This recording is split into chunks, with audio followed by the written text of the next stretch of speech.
Audio book वांग्मय 8। ईश्वर कौन है, कहां है, कैसा है। चैप्टर 2 आस्तिकता की उपयोगिता और आवश्यकता। पार्ट 1 आत्मा और परमात्मा का संबंध। जीव क्या है? चेतना के विशाल सागर की एक छोटी सी बूंद अथवा लहर। हर शरीर में थोड़ा आकाश भरा होता है, उसका विस्तार सीमित है, उसे नापा और जाना जा सकता है, पर वह अलग दिखते हुए भी ब्रह्मांड व्यापी आकाश का ही एक घटक है। उसका अपना अलग से कोई अस्तित्व नहीं। जब तक वह काय कलेवर में घिरा है तभी तक सीमित है। काया के नष्ट होते ही वह विशाल आकाश में जा मिलता है। फेफड़ों में भरी सांस सीमित है। पानी का बबूला स्वतंत्र है, फिर भी उनके सीमा बंधन अवास्तविक है। फेफड़े में भरी वायु का स्वतंत्र अस्तित्व नहीं। ब्रह्मांड व्यापी वायु ही परिस्थितिवश फेफड़ों की छोटी परिधि में कैद है। बंधन न रहने पर वह व्यापक वायु तत्व से पृथक दृष्टिगोचर न होगी। पानी का बबूला हल चले तो स्वतंत्र करता दिखता है, पर हवा और पानी का छोटा सा संयोग जिस क्षण भी जीना पड़ता है, पानी पानी में और हवा हवा में जा मिलती है, बबूले का स्वतंत्र अस्तित्व समाप्त हो जाता है। जीव अर्थात व्यापक ईश्वरीय सत्ता का परिस्थितिवश स्वतंत्र दिखाई पड़ने वाला एक छोटा और अस्थायी घटक। चेतना का एक असीम समुद्र सर्वत्र लहलहा रहा है। हम सब उसी में जन्मने, मरने और जीवित रहने वाले जीव जंतु हैं। यह उपमा अधूरी लगती हो तो सागर और उसकी लहरों का उदाहरण ठीक समझा जा सकता है। हर लहर पर एक स्वतंत्र सूर्य चमकता देखा जा सकता है, पर उतने सूर्य है नहीं। यह दृश्य की विचित्रता है। वस्तुतः एक ही सूर्य के पृथक प्रतिबिंब भर चमकते हैं। जीव और ईश्वर के संबंध की यथार्थता को समझ लेने पर कई बातें उभर कर आती हैं। एक तो यह है कि अंश में अंशी के समस्त गुण होने चाहिए। दूसरी यह कि पृथकता के पर्दे में पीछे से झांकती हुई एकता का दर्शन किया जाना चाहिए। और भी कई तथ्य हैं जो सत्य के निकट तक पहुंचते हैं, पर अभी हमें इन दो पर ही विचार कर लेना उचित होगा। आग की छोटी चिंगारी में वे सभी विशेषताएं विद्यमान हैं जो विशालकाय भट्टी की आग में पाई जाती हैं। चिंगारी में गर्मी भी है और रोशनी भी। यदि अवसर मिले तो उपयुक्त ईंधन पाकर उसकी लघुता सुविस्तृत हो सकती है। आकार की लघुता, विशालता तो यथार्थ है, पर संभावना, तात्विकता एवं एकता में कोई अंतर नहीं। जीवात्मा उन्हीं विशेषताओं और संभावनाओं से भरा पूरा है जो परमात्मा में विद्यमान हैं।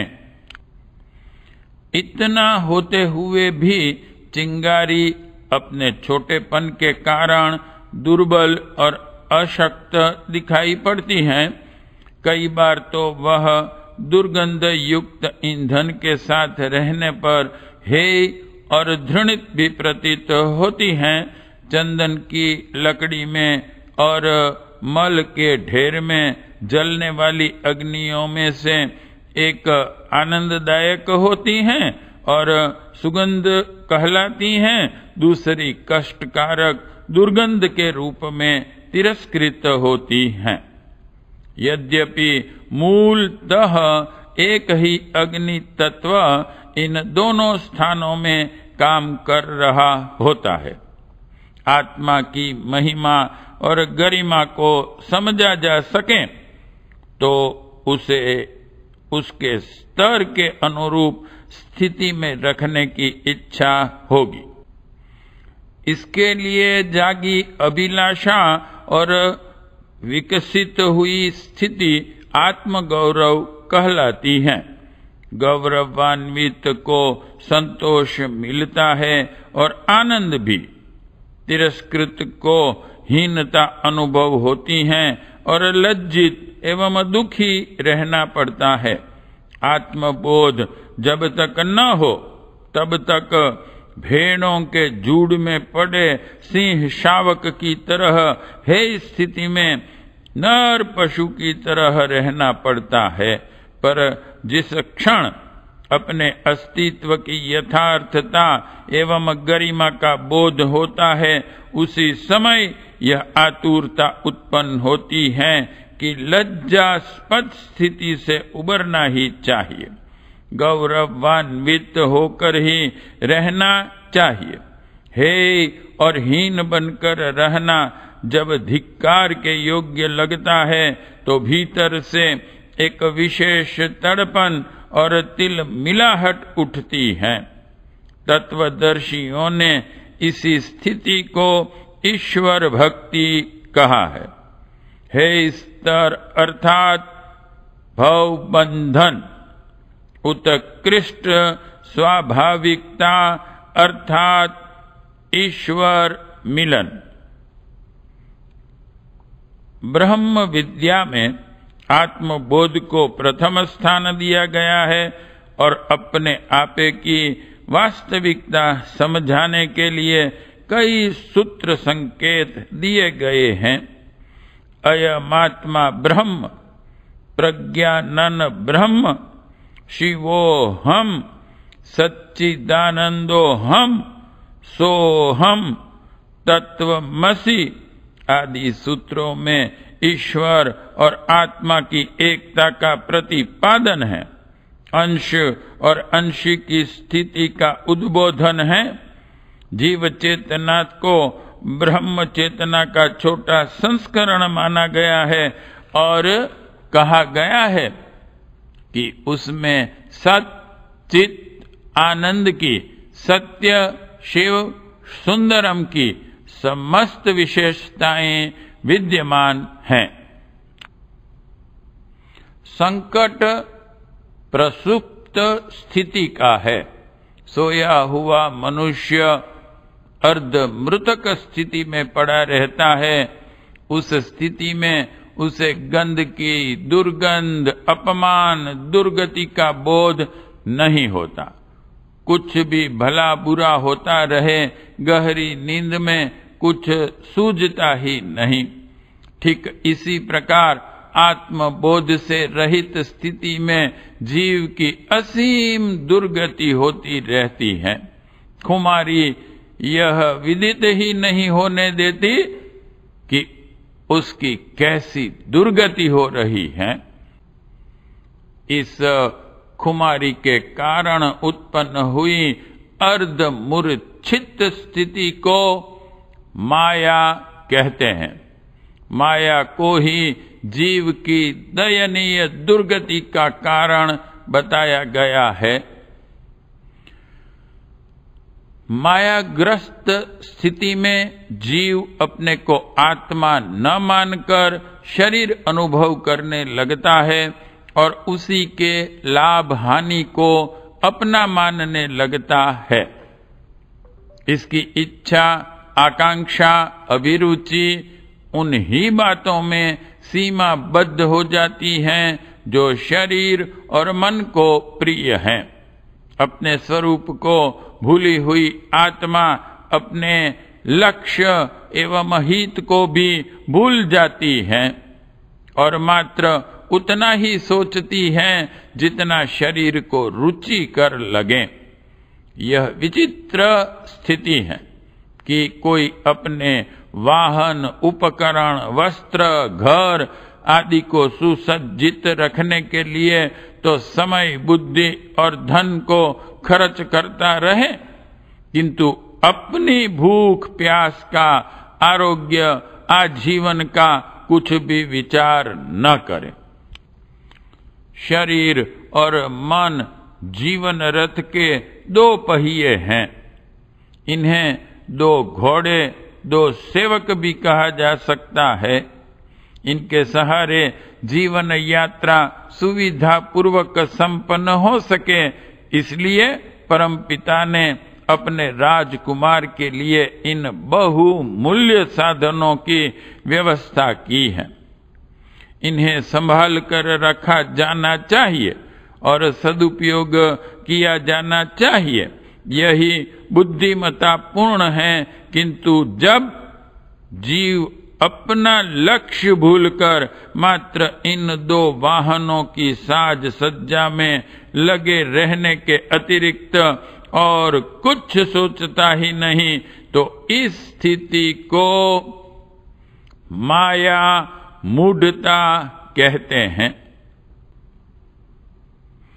जीव की उत्कृष्ट और असीम संभावनाओं से भरी पूरी स्थिति को दीन दयनीय स्थिति से घिरा देखा जाए तो यह उसकी स्वाभाविक स्थिति नहीं मानी जानी चाहिए, वरन माया मूढ़ता का अभिशाप समझा जाना चाहिए। बंधनों की जकड़न शरीर और मन के लिए कितनी कष्टकारक होती है, इसे कोई भी भुक्त भोगी समझ सकता है। किसी के हाथ पैर कसकर, मुंह में पट्टी बांधकर अंधेरी कोठरी में डाल दिया जाए तो उसे कितनी शारीरिक पीड़ा और मानसिक व्यथा होगी, इसकी सहज ही कल्पना की जा सकती है। ईश्वर के अंश जीव की दुर्गति का कारण यही माया बंधन है। इन्हीं को काटने के लिए जो प्रबल पुरुषार्थ किया जाता है, उसे साधना एवं उपासना कहते हैं। ईश्वर भक्ति का अत्यधिक महात्म्य बताया गया है। इसके असंख्य भौतिक एवं आत्मिक लाभ गिनाए गए हैं। यह प्रतिपादन सर्वथा सही है। भक्ति का प्रयोजन अपना मूल स्वरूप समझना और माया जन्य दुर्गति से छुटकारा प्राप्त करना है। आत्मबोध को इसी परिवर्तन का केंद्र बिंदु माना गया है। इसे आत्म साक्षात्कार अथवा ईश्वर दर्शन भी कहते हैं। बंधन मुक्ति, जीवन मुक्ति, नव जागृति, प्रकाश प्राप्ति आदि शब्दों में इसी स्थिति की चर्चा की गई है। इस उपलब्धि को परम पुरुषार्थ की परम सफलता कहा गया है। इस स्थिति में पहुंचे हुए व्यक्ति को जो दिव्य संतुष्टि एवं प्रसन्नता होती है, उसे ब्रह्मानंद, परमानंद आदि के नाम से जाना जाता है। इसी को जीवन लक्ष्य की पूर्ति कहते हैं। इस लक्ष्य तक पहुंचने के लिए जो प्रयत्न करने पड़ते हैं, उन्हें योग और तप के नाम से पुकारते हैं। बिजली घर से संबंधित रहने पर बल्ब जलते और पंखे चलते हैं। कनेक्शन कट जाने पर अच्छे खासे विद्युत उपकरण भी गतिहीन पड़े रहते हैं। ईश्वर और आत्मा के बीच सघन आदान प्रदान की श्रृंखला को सुदृढ़ बनाने के लिए भक्ति भावना की आवश्यकता पड़ती है। चेतना का स्वरूप भावनात्मक है, उसमें संवेदना भरी रहती है। सबसे बड़ी, सबसे प्रखर भावना प्रेम है। इसी को भक्ति कहते हैं। इसी के साथ साथ दया, करुणा, उदारता, सेवा, सहकारिता, पवित्रता जैसी अन्य उदात्त भावनाएं सहचरी बनकर चलती हैं। इन्हें प्रेम रूपी सूर्य की किरणें भी कह सकते हैं। ईश्वर दिव्य संवेदनाओं का केंद्र है। इसके साथ घनिष्ठता के संबंध जोड़ने के लिए भक्ति भावना के विकास का अभ्यास करना पड़ता है।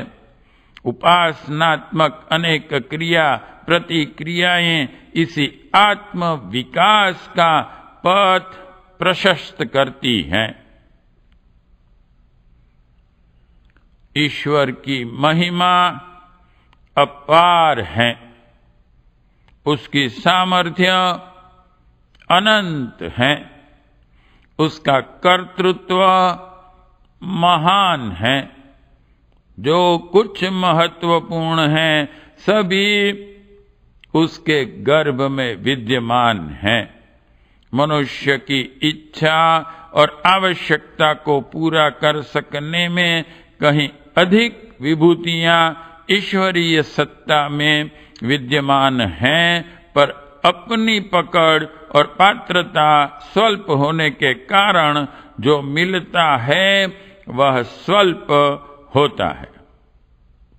स्वल्प से संतोष नहीं होता। अपनी सत्ता लघु है, इसलिए उसके उपार्जन भी सीमित रहते हैं। असीम आकांक्षाओं की तृप्ति असीम के समुद्र में ही मिलने से पूरी होती है। गंगा का उद्भव हिमालय से हुआ है, तो भी वह जानती है कि वह स्वयं पाषाण नहीं, जल है।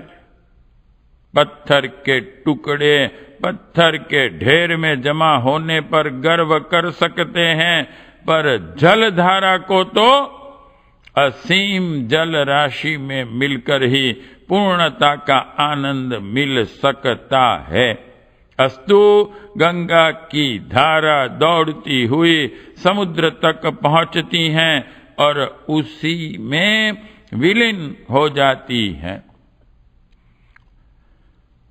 जीवात्मा को गंगा की तरह भौतिकता के पाषाण पर्वत से असंतोष ही बना रहता है। तृप्तिदायक संतोष उसे असीम के अधिष्ठाता ईश्वर के साथ मिलने पर ही हो सकता है। यही है वह आकांक्षा जिसके अतृप्त रहने पर वह हर दिशा में प्यासा फिरता है और निराशा हाथ लगने पर थकान से चूर और खीज से उद्विग्न बना रहता है। मृग तृष्णा में भटकने वाले हिरन की तरह जीव भी एक छोड़ दूसरा तृप्ति का आधार खोजता है। दूसरे से तीसरे पर और तीसरे से चौथे पर उसकी खोज चलती रहती है। हर प्रयास के बाद नई प्यास की अतृप्ति तब तक चलती रहती है जब तक ईश्वर की प्राप्ति नहीं हो जाती। गंगा को समुद्र में मिलने से ही तो शांति मिल सकी है। आत्मा का परमात्मा से मिलन ही जीवन का परम लक्ष्य और परम लाभ है। इसी को प्राप्त करने के लिए लंबा मार्ग पूरा करना पड़ता है, अमीबा से लेकर बंदर तक और बंदर से मनुष्य तक की लंबी यात्रा इसी प्रयोजन के लिए पूरी करनी पड़ी है कि लघु से महान बनने के लिए जो पुरुषार्थ करना पड़ता है उसके अनुभव लिए जाएं और क्रमशः अधिक बुद्धिमता का परिचय देते हुए अपूर्णता से चलकर पूर्णता तक पहुंचा जाएं। इसी क्रीड़ा कल्लोल में जीव को धकेला गया है। प्रायः सभी पशु पक्षी अपने बच्चों को सुयोग्य एवं समर्थ बनाने के लिए इसी तरह की शिक्षा पद्धति से काम लेते हैं। संभवतः ईश्वर ने भी जीव को क्रमशः अधिकाधिक सक्षम बनाने की लंबी यात्रा पर चल पड़ने के लिए विवश किया है। अन्य योनियों में यह यात्रा धीमी गति से चलती है। बच्चा भी तो ठुमक ठुमक कर चलता है। जवान की सामर्थ्य परीक्षा लंबी दौड़ और ऊंची कूद जैसे उपक्रमों से परखी जाती है। मनुष्य जीवन जीवात्मा की जवानी है। उससे उसे पूर्णता का लक्ष्य पूरा करने के लिए विशेष अवसर और विशेष साधन मिला है। तत्वज्ञानी इसीलिए हर विवेकवान को सजग करते हैं कि वह यथार्थता को समझें, जीवन का मूल्यांकन करें और इस दुर्लभ अवसर का जो लाभ उठाया जा सकता है उसकी ओर से आंखें बंद न किए रहे। जीवन का स्वरूप, उद्देश्य, लक्ष्य और उपयोग समझने समझाने की पूर्ण प्रक्रिया को ब्रह्म विद्या के नाम से जाना जाता है। इसी को चरम ज्ञान कहा गया है। सामान्य व्यक्ति शरीर के इंद्रिय सुख और मन के अहंकार संतोष को ही सब कुछ मानते हैं और उन्हीं के लिए साधन जुटाने में निरंतर लगे रहते हैं। वासना और तृष्णा को पूरा करने में ही उनका मनोयोग, श्रम और समय निरत रहता है।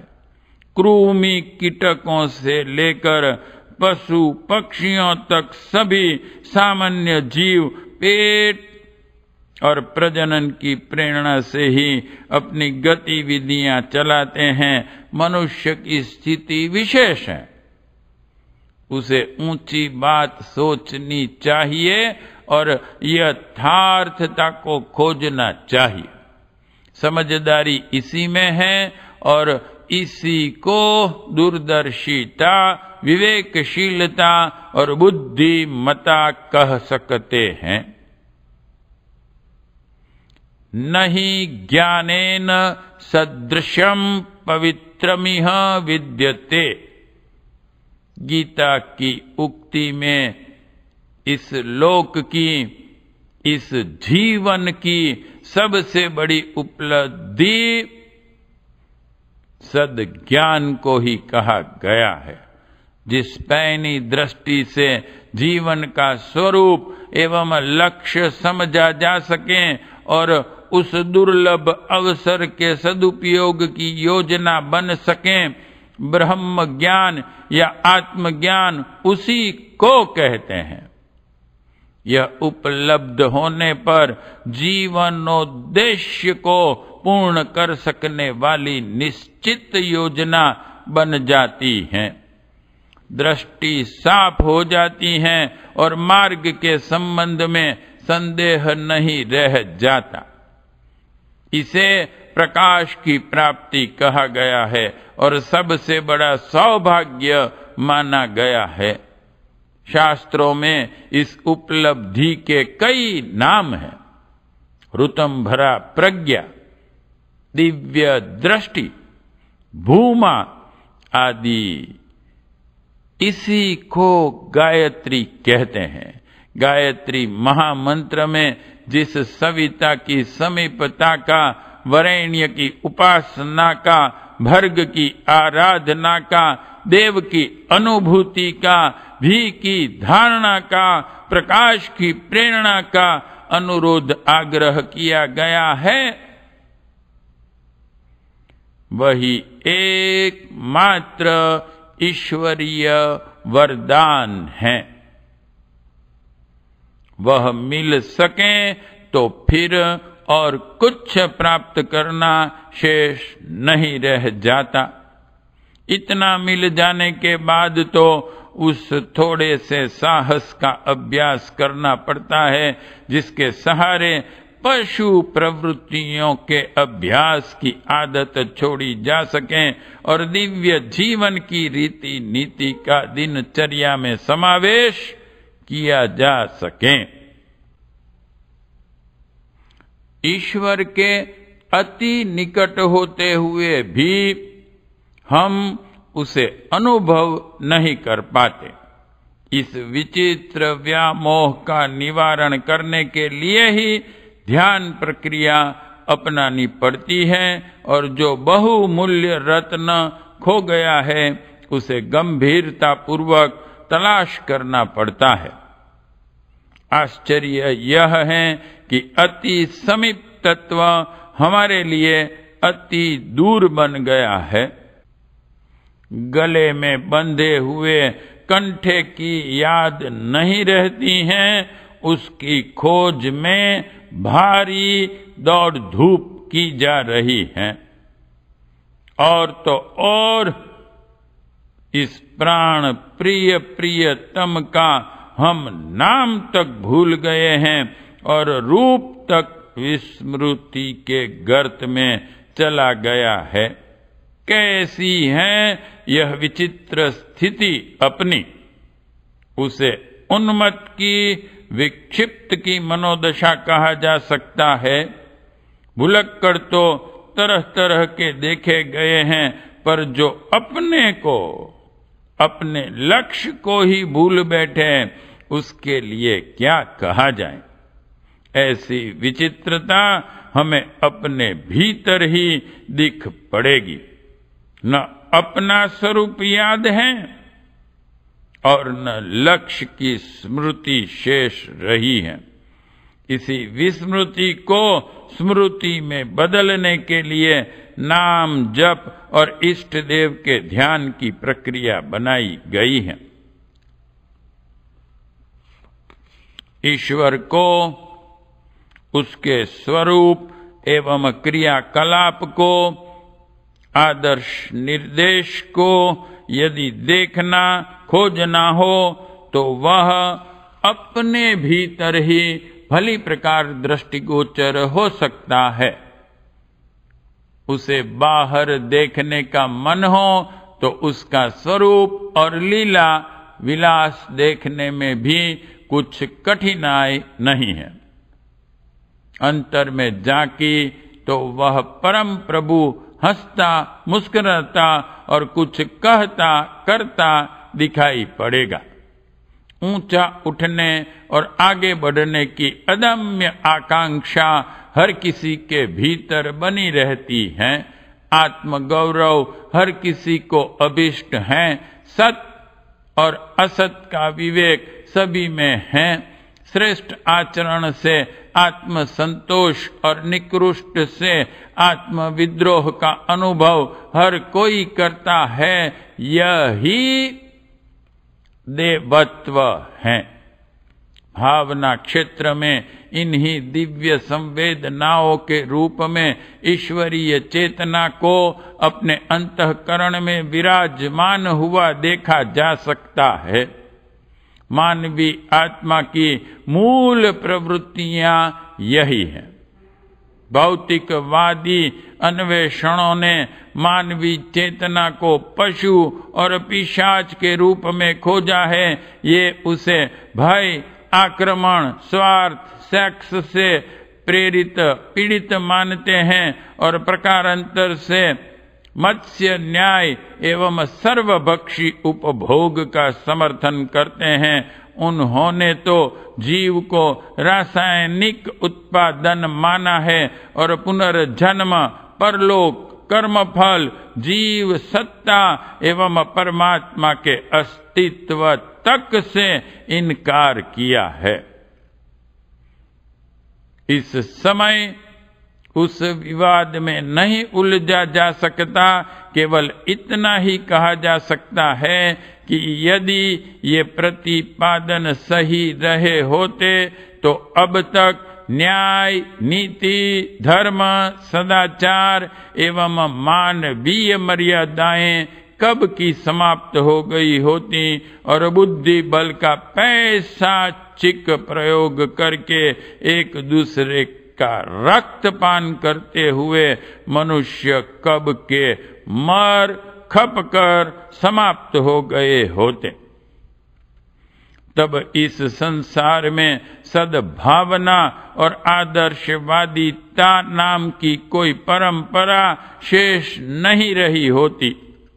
यदि वैसा हुआ तो इतनी भविष्यवाणी निश्चित रूप से की जा सकती है कि बुद्धिहीन पशु तो आदर्श विहीन रहकर भी निर्वाह करते रहेंगे, पर बुद्धिमान मनुष्य अमर्यादित वासना और अनियंत्रित तृष्णा को अपनाकर पिशाच कृत्यों पर उतरेगा तो राजदंड व समाज दंड भी उसे रोक न सकेंगे और स्वच्छंदतावाद की चिता में कूदकर मानव जाति को सामूहिक आत्महत्या के लिए विवश होना पड़ेगा।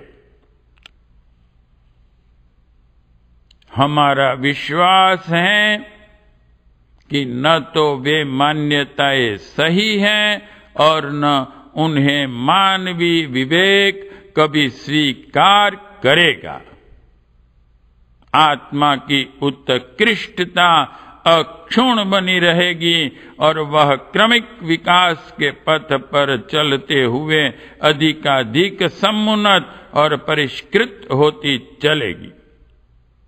जैसे जैसे हम अध्यात्म की यथार्थता और महत्ता को समझेंगे, वैसे वैसे उसे अधिक उत्साहपूर्वक अपनाने और अधिक श्रद्धापूर्वक हृदयगम करने के लिए उत्साह प्रकट करेंगे। उस मार्ग पर साहस पूर्वक चलने के लिए प्रयास करेंगे। हाँ, तो कहा यह जा रहा था कि अपने भीतर ईश्वर की झांकी उत्कृष्टतावादी और अदम्य सत्प्रेरणाओं के रूप में की जा सकती हैं। ऊंचा उठने, आगे बढ़ने, गौरवास्पद बनने और आत्मसंतोष पाने की आकांक्षा केवल दिव्य जीवन क्रम अपनाकर ही पूरी की जा सकती है। औचित्य अपनाकर एक सीमा तक भौतिक उन्नति भी हो सकती है और उसका सदुपयोग भी बन पड़ सकता है, पर यदि आदर्श विहीन संग्रह, उपभोग और आतंक की नीति बनाई गई तो आत्मिक आकांक्षाओं में से एक भी पूरी न हो सकेगी। कुछ पाया भी तो वह उतना महंगा पड़ेगा कि बाह्य अवरोध एवं आंतरिक विद्रोह उसे नीरस एवं भारभूत बनाकर रख देंगे। अंतःकरण के मर्म स्थल से जिस महानता की प्राप्ति के लिए हुक उठती रहती हैं, उसे उत्कृष्ट आदर्शवादिता अपनाकर ही पूरा किया जा सकता है। इसी प्रेरणा को ईश्वरीय चेतना, दैवी संदेश, आत्मा की पुकार एवं वेद वाणी कहा जा सकता है, जिसकी यह अंतः प्रेरणा जितनी प्रबल है, उसकी आत्मा में ईश्वर की ज्योति उतनी ही अधिक दीप्तिमान देखी जा सकती है। भगवान के अवतार समय समय पर होते रहे हैं। उनके अवतरण का उद्देश्य एक ही रहा है, अधर्म का विनाश और धर्म का संस्थापन, दुष्कृत्यों का निराकरण और साधुता का परित्राण। इस एक ही प्रयोजन के लिए विभिन्न स्तर के नाम रूप वाले अवतार हुए हैं। उनके क्रियाकलापों में भिन्नता तो रही है, पर प्रयोजन एक ही रहा है। जो तथ्य वेद रूप में बाह्य जगत में प्रकट होता रहा है, वही अंतःकरण में भी अवतरित होता हुआ देखा जा सकता है। अपनी भीतरी दुनिया भी कम विस्तृत नहीं है। इसमें भी अनेक अवांछनीय असुरताएं दुष्प्रवृत्तियों के रूप में अट्टहास करती हुई देखी जा सकती है। ईश्वर का अवतार जिस भी अंतःकरण में प्रकट होगा, वहां उसका दुष्प्रवृत्तियों के उन्मूलन का कार्य तेजी के साथ संपन्न हो रहा होगा। राम अवतार में लंका कांड का, कृष्ण अवतार में महाभारत का युद्ध प्रसंग सर्व प्रमुख, सर्व विदित है। यही अंतः संघर्ष प्रत्येक ईश्वर भक्त के भीतर चलता है। विकृतियों के प्रति उसका रोष, आक्रोश बढ़ता जाता है और क्रिया क्षेत्र में, विचार क्षेत्र में जो भी दुष्प्रवृत्तियां जड़ जमा कर बैठ गई हैं, उनके उन्मूलन का प्रयत्न पूर्ण वेग के साथ चल पड़ता है। भगवान परशुराम ने इस पृथ्वी को असुर विहीन कर दिया था। प्रत्येक भक्त की अंतरात्मा में ईश्वर का अवतरण इसी रूप में होता है।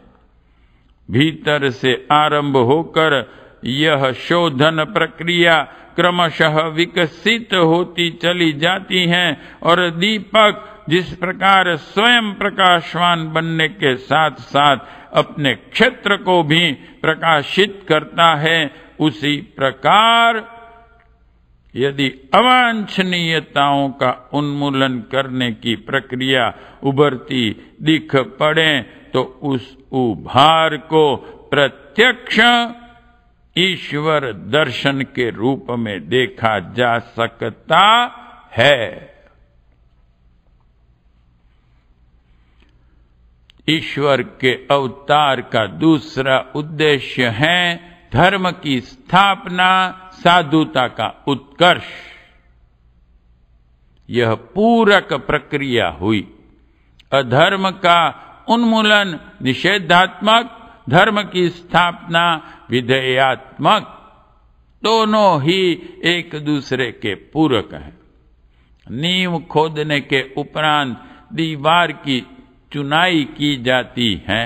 खेत जोतने के बाद बीज बोया जाता है। झाड़ियां काटकर समतल खेत बनाए जाते हैं। अनीति को हटाकर नीति की स्थापना की जाती है। असुरता का उन्मूलन और देवत्व का अभिवर्धन एक ही प्रयोजन के दो पक्ष हैं। दर्जी कपड़े को काटता भी है और सिलाई भी करता है। डॉक्टर ऑपरेशन के बाद मरहम पट्टी भी करता है। मल विसर्जन जैसे नित्य कर्म करने के बाद भोजन व्यवस्था भी की जाती है। अधर्म का उन्मूलन तभी सार्थक होता है जब उसके साथ धर्म का सृजन भी होता चले। असुरता के विनाश की पूर्णता देवत्व के अभिवर्धन में अविच्छिन्न रूप से जुड़ी रहती है। किसी में ईश्वर का अवतरण कितने आवेश और आलोक का है, उसका निर्धारण इस साधारण आधार पर हो सकता है कि वह व्यक्ति अपने भीतरी और बाहरी क्षेत्र में अवांछनीयताओं के उन्मूलन और सत्प्रवृत्तियों के अभिवर्धन में कितनी तत्परता के साथ संलग्न हैं। दुर्गुणों को हटा देना ही पर्याप्त नहीं, सद्गुणों का बीजारोपण, सिंचन एवं अभिवर्धन भी उसी उत्साह के साथ होना चाहिए। गुण, कर्म और स्वभाव में समाई हुई दुष्प्रवृत्तियों को हटा देना तो खाई पाट देना भर हुआ। उस स्थान पर नए देव मंदिर का सृजन करने के साधन भी जुटाए जाने चाहिए। दुर्बुद्धि छोड़ देना एक पक्ष है, उतने से तो हानि भर रुकेगी। लाभ कमाने के लिए सद्बुद्धि को सक्रिय होना चाहिए। दूहने वाले पात्र के पैंदे में कुछ छेद को बंद करने से उसमें भरी वस्तु के फैलने का संकट भर दूर होता है। उस पात्र को दूध से भरने के लिए तो कुछ अन्य अतिरिक्त प्रयास करने पड़ेंगे। छेद बंद कर देने मात्र से कोई व्यक्ति उस उद्देश्य को पूरा नहीं कर सकता जिसके लिए दूध दूहने वाला पात्र खरीदा गया था। गुण, कर्म और स्वभाव के क्षेत्र में उत्कृष्टता का समावेश करते चलने वाली दिव्य धारा का जब अंतःकरण में उभार आने लगे तो समझना चाहिए कि ईश्वर का अवतरण हो रहा है। गर्मी की ऋतु आते ही हर वस्तु का तापमान बढ़ जाता है। समझना चाहिए कि व्यक्ति में ईश्वर का अवतरण आदर्शवादी गतिविधियां अपनाने के लिए उत्साह और साहस भरी ऊष्मा उत्पन्न किए बिना रहेगा नहीं। वर्षा ऋतु आती है तो हवा में नमी बढ़ती है और धरती पर हरियाली उगती है। ईश्वर वर्षा ऋतु की तरह है। उसकी लहर आती है तो आकाश से सद्भावनाओं के बादल बरसते हैं। कुछ श्रेष्ठतम कर गुजरने की उमंगें बिजली की तरह कड़कती हैं। जीवन के धरातल पर सत्प्रवृत्तियों की घास अनायास ही उग पड़ती है और जिधर भी नजर उठाई जाए हरितमा ही नजर आती है। अंतरंग में सद्गुणों का उभार होता है और बाहर भी इस विश्वोत्थान की शोभा सुंदरता देखने में आंखें आनंद का अनुभव करती हैं। शीत ऋतु में जिसे भी छुआ जाए ठंडा प्रतीत होता है। अपने भीतर भी शांति बढ़ चले और संपर्क क्षेत्र में शांति संस्थापन का प्रयास सफल होने लगे तो समझना चाहिए कि यह ईश्वरीय अवतरण का चमत्कार है।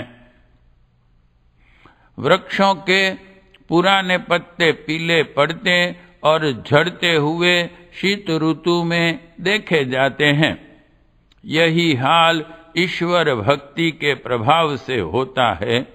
वे पुरानी आदतें, वे पुरानी इच्छाएं झड़ती गिरती चली जाती हैं।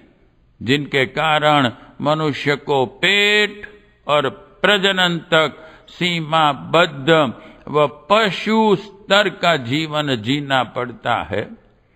वसंत में नए पल्लवों एवं पुष्पों से वृक्ष वनस्पतियों को लदा हुआ देखा जाता है।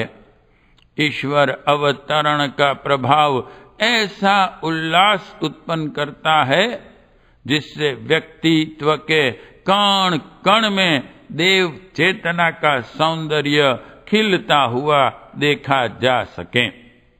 ऋतुओं के प्रभाव से बदलता हुआ वातावरण सहज ही पहचाना जा सकता है और अनुमान लगाया जा सकता है कि इन दिनों अमुक मौसम है। किसी के व्यक्तित्व को, चिंतन और कर्तृत्व को उत्कृष्टता युक्त देखा जाए तो समझना चाहिए यहाँ ईश्वरीय अवतरण का पुण्य प्रभात हो चला। गंगा अवतरण की कथा प्रसिद्ध है। भगीरथ ने तप किया था और वे उन्हें स्वर्ग से धरती पर लाए थे। भगीरथी ने विशाल भूखंड की प्यास बुझाई और संपत्ति उगाई। शिव की जटाओं से भी गंगा के प्रकट होने की चर्चा है। हमारा मस्तिष्क ब्रह्मलोक है, इसी को स्वर्ग कहते हैं।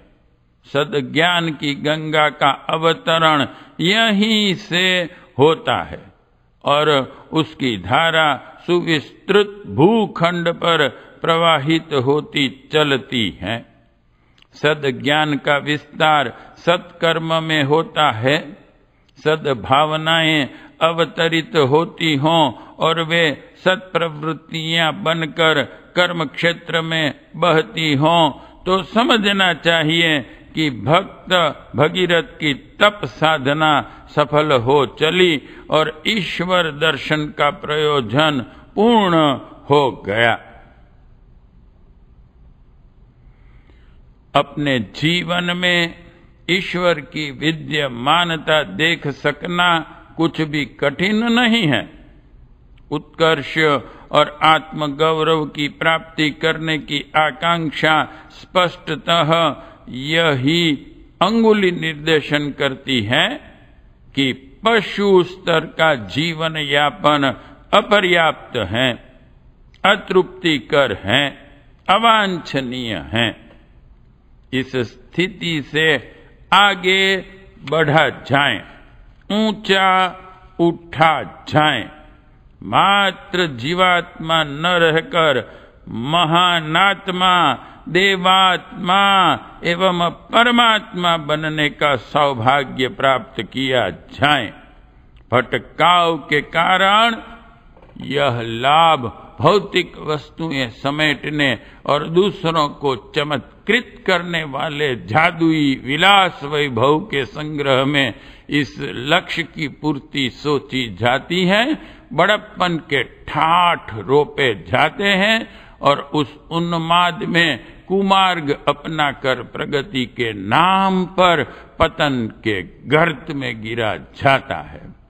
यदि यथार्थता को समझा जा सके तो वह आत्मिक आकांक्षा संपन्नता संग्रह करने के लिए, महानता संपादित करने के लिए मार्गदर्शन करती दिखाई पड़ेगी। उत्कर्ष की उमंग के रूप में अपने भीतर हम ईश्वरीय सत्ता को दिशा निर्देश करती हुई देख सकते हैं। विवेक के रूप में उचित को अपनाने और अनुचित से बचने की प्रक्रिया भी ईश्वर हर घड़ी पूरी करता है। प्रत्येक सत्कर्म हमें आंतरिक संतोष देता है और प्रत्येक दुष्कर्म के प्रयास से छाती धड़कती है, अंतर्द्वंद खड़ा होता है और पैर कांपते हैं। औचित्य के लिए प्रोत्साहन देने वाले और अनौचित्य के प्रति निरुत्साह उत्पन्न करने वाले इस अंतः प्रकाश को ईश्वरीय सत्ता की विद्यमानता के रूप में देखा जा सकता है। करुणा, प्रेम, दया, श्रद्धा जैसी सद्भावनाएं असीम आत्मसंतोष प्रदान करती हैं। इन्हें चरितार्थ करने के लिए कुछ कष्ट सहना, संयम बरतना और त्याग करना पड़ता है, तो भी उससे दुख नहीं, संतोष ही होता है। इसे ईश्वरीय चेतना का दिव्य शिक्षण कह सकते हैं।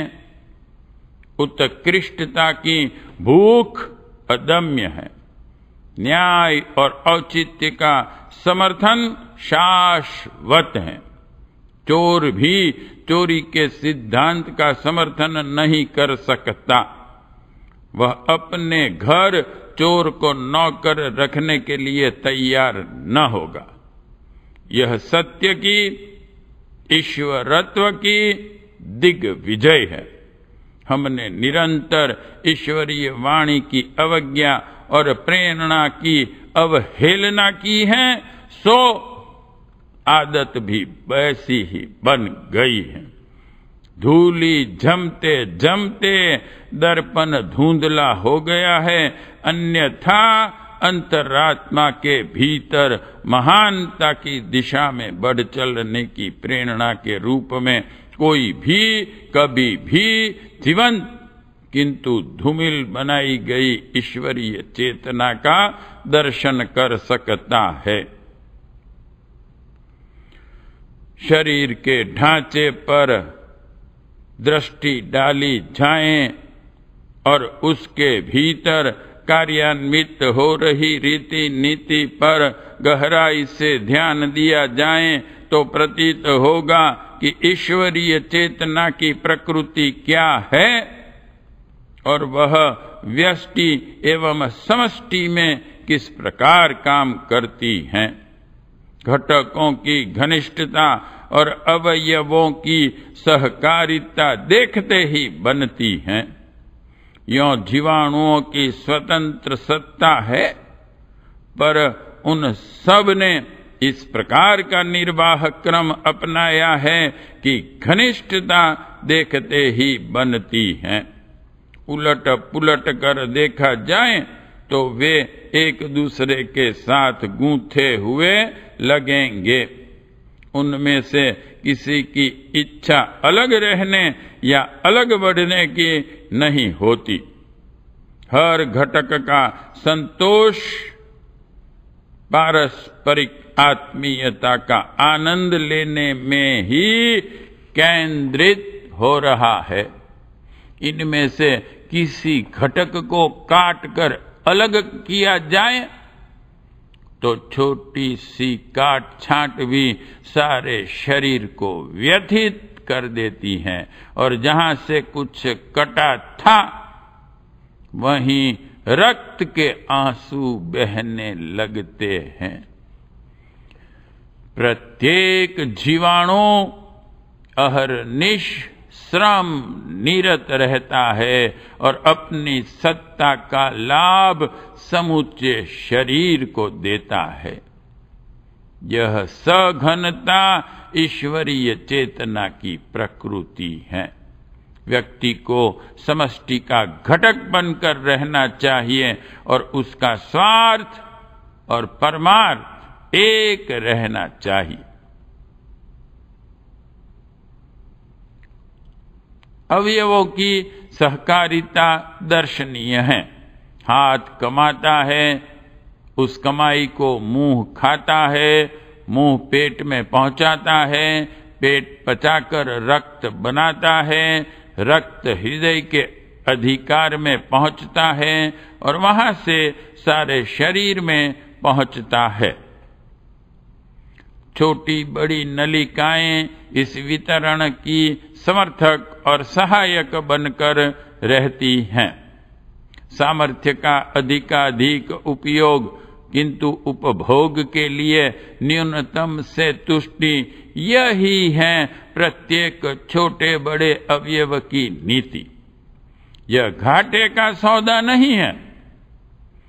हाथ ने कमाकर शरीर पोषण के लिए अपना समग्र उपार्जन समर्पित कर दिया, यह स्थूल दृष्टि के लिए घाटे और मूर्खता का काम था, पर वस्तुतः इसमें लाभ ही लाभ रहा।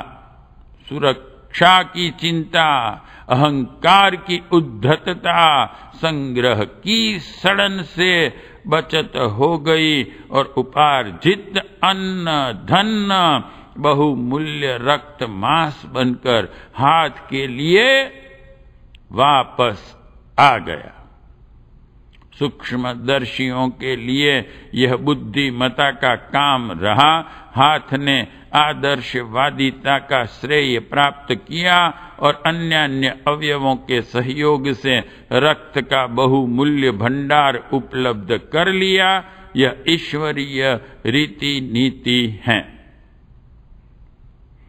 व्यक्ति और समाज के बीच वैसा ही सामंजस्य सौमनस्य रहना चाहिए, जैसा कि शरीर को सुव्यवस्थित बनाए रहने के लिए ईश्वर ने अवयवों के बीच स्थापित किया है।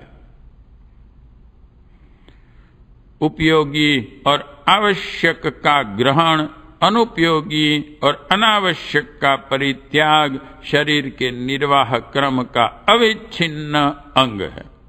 भोजन मिलता है, उससे जो तत्व जितनी मात्रा में प्रयुक्त हो सकता है उतना ग्रहण लिया जाता है और शेष को मल रूप में बाहर हटा दिया जाता है। संग्रह की तनिक भी उपयोगिता नहीं। संग्रह बढ़ेगा तो मलावरोध उत्पन्न होगा और सड़न से अनेकानेक रोग उठ खड़े होंगे। विकृतियां जहां भी उत्पन्न हो वहीं से उन्हें खदेड़ बाहर किया जाना चाहिए। शरीर में बड़े बड़े 9 छिद्र हैं, वे सभी मल विसर्जन में निरत रहते हैं।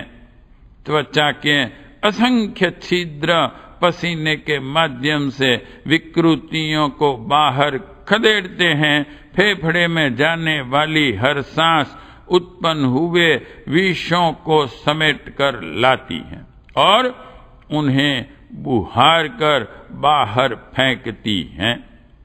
हमारे भीतर गुण कर्म और स्वभाव के शरीर मन और भावना के क्षेत्र में जहां भी जब भी लेने की आवश्यकता नहीं है तो श्रेष्ठ हो उत्कृष्ट हो उन्हीं को हम संग्रह करें और शेष को उपेक्षा के गर्त में धकेल कर बाहर कर दें। इतना सहज शिक्षण ईश्वर की इस रीति नीति को देखकर सीखा जा सकता है, जो शरीर सत्ता के अंतर्गत आजीवन काम करती रहती है। जन्म से लेकर मरण पर्यंत शरीर का सारा ढांचा श्रमशील रहता है। स्थिति बदल देना भर विश्राम है। हर अवयव अपनी नियत मर्यादा का पालन करता है और अपने जिम्मे का उत्तरदायित्व निभाता है। कर्तव्य निष्ठा, मर्यादाओं का पालन, उदार सहकारिता का निर्वाह, अविश्राम श्रमशीलता जैसी रीति नीति अपनाकर ही शरीर का स्वास्थ्य, मन का संतुलन और अंतःकरण का चरित्र स्थिर रखा जा सकता है। स्थूल, सूक्ष्म और कारण शरीरों के बलिष्ठ रहने का यही उपाय है। ईश्वर का कर्तृत्व शरीर के क्रियाकलाप के चल रहे विधि विधान को देखकर समझा जा सकता है। अभक्ष्य पदार्थ खाने से उदर शूल, रेचक से दस्त, नशा पीने पर उन्माद, विष पीने से मृत्यु, असावधानी से चलने पर ठोकर जैसे घटनाक्रमों को देखकर कर्म फल का सिद्धांत समझा जा सकता है। अपने भीतर झांक कर देखा जा सके तो जिनकी चर्चा की गई है वे 2-4 प्रसंग ही नहीं, असंख्य आधार ऐसे दिखाई पड़ेंगे जो ईश्वर की रीति नीति का दिग्दर्शन कराते हैं। चेतना सदा निराकार होती है, इसलिए उसे चर्म चक्षुओं से तो नहीं देखा जा सकता, पर ज्ञान नेत्रों से उसकी गतिविधियों का दर्शन किया जा सकता है। यही है ईश्वर का साक्षात्कार।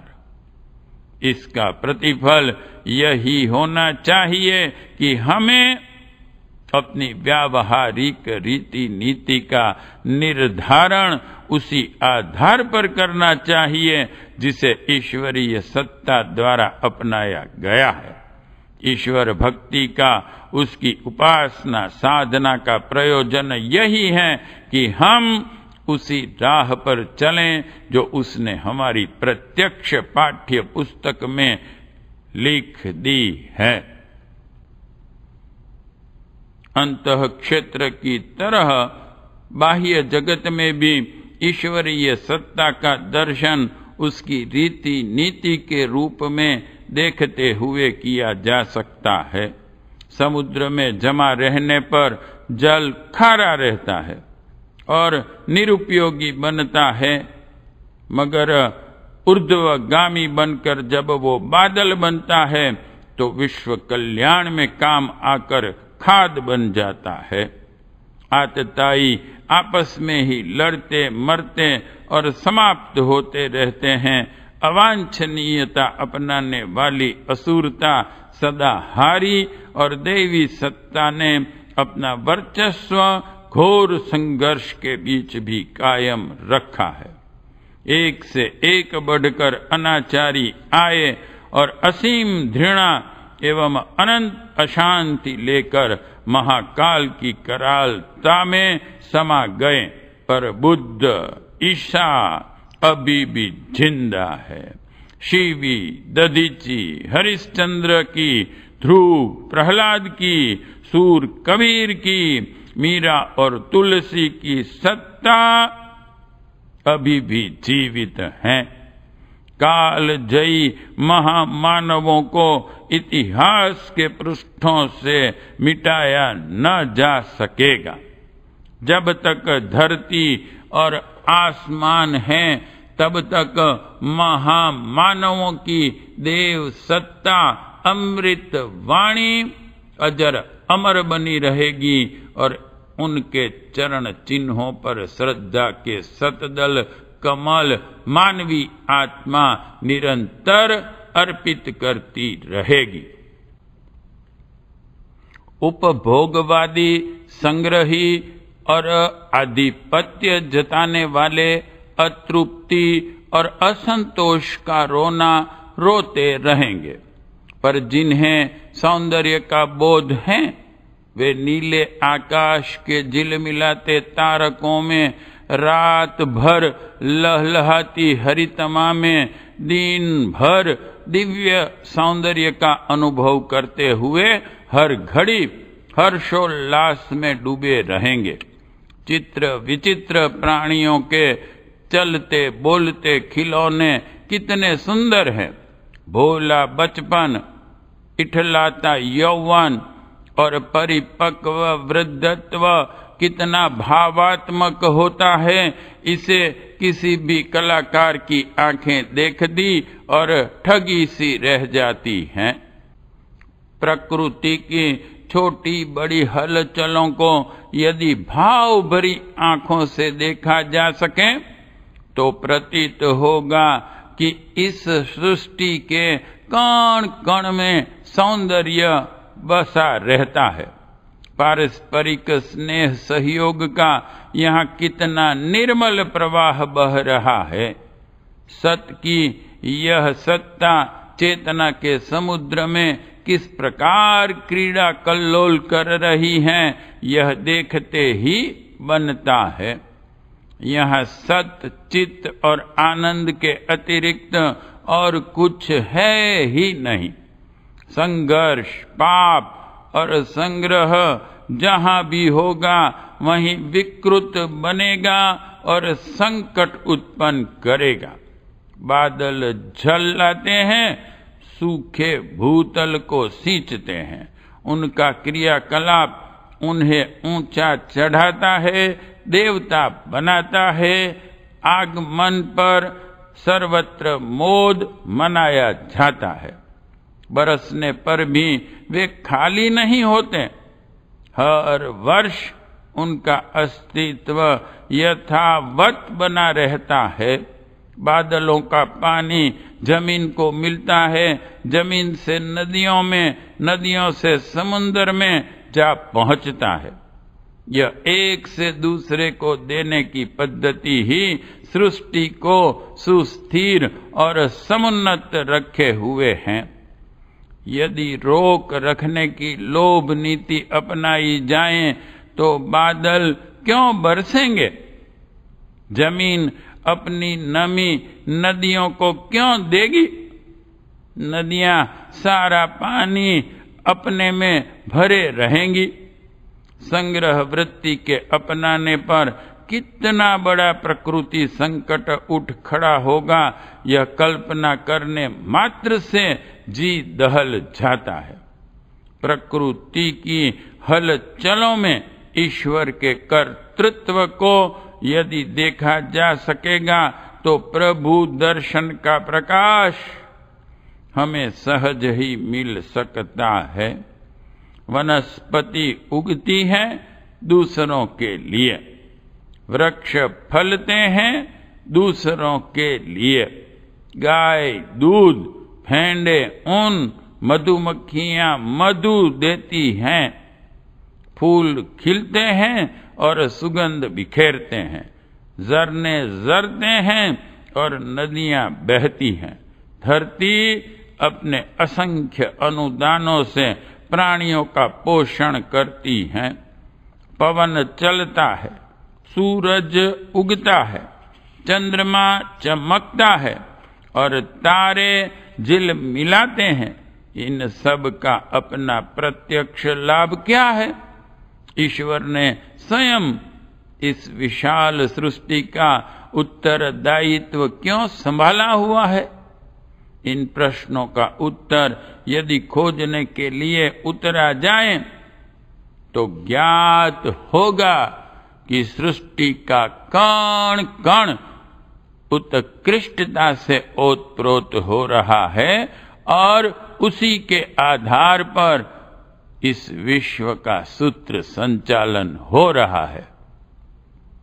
अवांछनीयताएं भी इस संसार में उत्पन्न होती हैं, पर वे पनपने नहीं पाती, अपनी मौत मरती हैं और श्रेष्ठता की सघनता में उनका अस्तित्व टिक नहीं पाता। अंधेरा आता तो है पर प्रकाश के सम्मुख टिक नहीं पाता।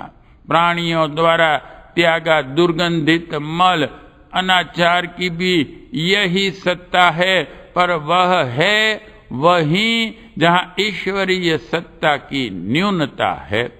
संसार में कष्ट, शोक, संताप, विद्वेष और विघटन की असुरता भी मिल सकती है, पर वह कृति नहीं विकृति है। कृति और विकृति का संघर्ष भी उस परम पुरुष की एक स्फुरणा है, जिसके सहारे असत पर सत की, मरण पर जीवन की और अंधकार पर प्रकाश की विजय की प्रत्यक्ष अनुभूति मिल सकती है। ईश्वर का दर्शन, ईश्वर का अनुग्रह जीवन का लक्ष्य है। यह चर्म चक्षुओं से संभव नहीं। चमड़े के बने नेत्र तो केवल जड़ पदार्थों को देख सकते हैं, चेतना तो इंद्रियातीत हैं। उसकी अनुभूति ज्ञान चक्षुओं से, विवेक दृष्टि से हो सकती है। अंतरंग को खोजने और बहिरंग को निहारने से हमें ईश्वर की सत्ता का दर्शन हो सकता है। परमाणु के घटक अंततः विद्युत प्रवाह के स्फुलिंग मात्र हैं। पदार्थ की मूल इकाई रासायनिक नहीं, विद्युतीय है। शक्ति ही दृश्य का रूप धारण करती है। यह समूचा पिंड और ब्रह्मांड ब्राह्मी सत्ता का कलेवर है। यहाँ सर्वत्र ब्रह्म ही ब्रह्म ज्योतिर्मय है। माया के आवरण ने उसके दर्शन आनंद में व्यवधान उत्पन्न किया है। उपासना और साधना की छैनी हथौड़ी से उसी अवरोधों को नष्ट करने की, हटाने की प्रक्रिया पूर्ण की जाती है। यदि इस तथ्य को समझा जा सके तो ईश्वर दर्शन की प्यास को सहज ही बुझा सकते हैं। ईश्वर को जीवन का सहचर बना लेने, उसकी प्रकृति और प्रेरणा को हृदयगम कर लेने पर जो असीम आनंद मिलता है, शक्तियों का अजस्त्र स्रोत हाथ लगता है, स्तर में देवत्व परिलक्षित होता है, वही है जीवन का चरम लक्ष्य और वही है परम पुरुषार्थ का महानतम प्रतिफल। पार्ट 1 समाप्त।